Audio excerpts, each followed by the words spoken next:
Така да две евангелија читавме, едно на празникот Сретение, едно на за страшниот суд. И двете се поврзани.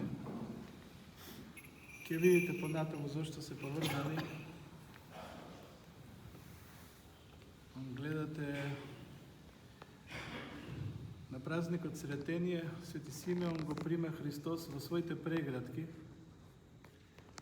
И тоа е една средба со Христос, со Богочовекот Христос, но ние денеска имаме многу повластена, да кажам, почестена позиција сме, затоа што Свети Симеон можел да го прими Христос во своите преградки, а ние денеска каде може да го примеме? Ние го примаме и во срцето со своето крштение, и го примаме во светата причест,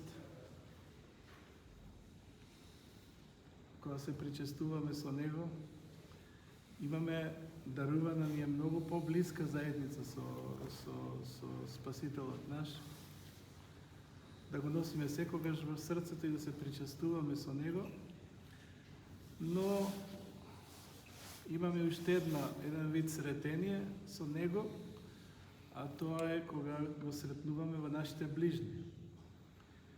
Нели Господ, гледате и во самото Евангелие на страшниот суд што вели, ако на некој од овие мои мали му направивте, мене ми направивте. Значи он се поистоветува со секој еден од нас, особено со тие што страдаат. И затоа во Евангелието посебно е нагласено: во затвор бев, болен бев, странец бев и така натаму, значи жеден бев, гладен бев. Така, значи посебно се поистоветува со оние што страдаат, но и со секој еден човек. И сега што ние го среќаваме во нашиот живот и затоа треба да бидеме внимателни како се однесуваме, затоа што Господ направи така да целиот наш живот стане едно сретение во суштина, еден личен однос со Него, и треба да сме многу внимателни со нашите ближни како постапуваме.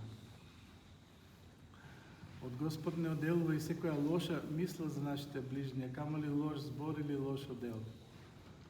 Оти на крај ќе ни рече: ако сте му направиле на еден од овие мои мали браќа, мене сте ми направиле.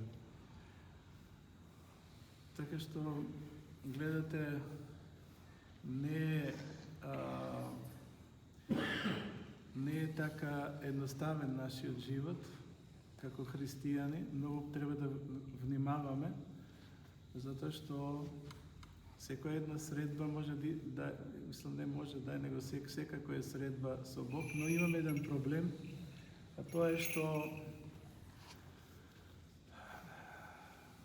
ние правиме разлика како луѓе паднати и не духовно пораснати и созреани, правиме разлика помеѓу нашиот однос кон Христос, со кого се причестуваме, и во односот кон Христос во луѓето со кои се среќаваме. Гледате, ако размислите малце, имаме голема разлика во тие два односи.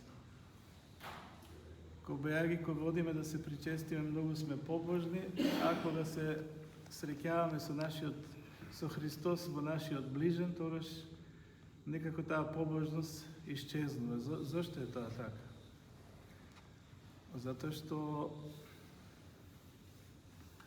тоа е еден расцеп, гледате, во нашето однесување. Едно несовпаѓање, несогласување.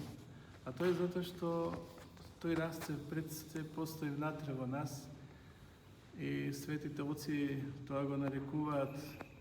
Наша задача е во црквата да ја активираме благодата на крштенијето што ни е дадено.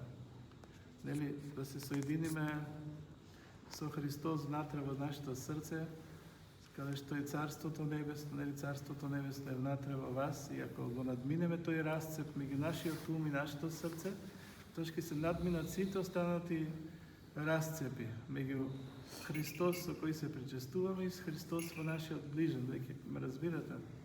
Значи, духовно треба да порастеме за да ни се отворат очите, за да ги видиме овие работи, но претходно треба да ги веруваме.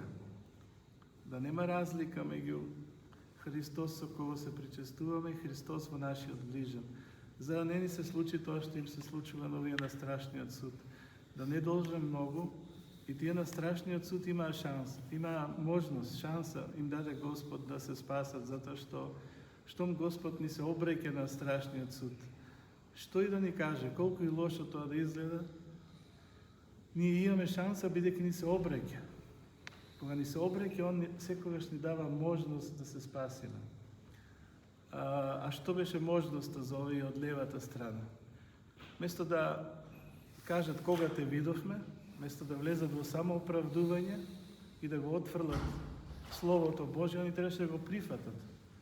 Да кажат, да, Господи, сгрешивме, прости. И тука ќе се завршеше се. И они ќе се спасеа. Така што и во секојдневниот живот ние имаме доста страдања. Кој болен, кој ова, кој она. Треба да го прифатиме тоа со благодарност. Ако го прифатиме со благодарност, ќе видите дека се ќе се промени. Нашите страдања ќе станат скали по кои ние духовно ќе растеме и благослов, а нема да бидат нешто заради кое ние ќе паѓаме се по-лошо и по-лошо. Така што да го прифаќаме Словото Божјо за нас, како и жената Хананејка, да не должа многу, секогаш да кажеме Господи ти благодарам и Господи прости. И ќе видиме благодата Божја и лицето Божје и простувањето Божје и се. Господ да ме благослови сите. Многу се радувам што сум овде денес меѓу вас. Молете се за мене.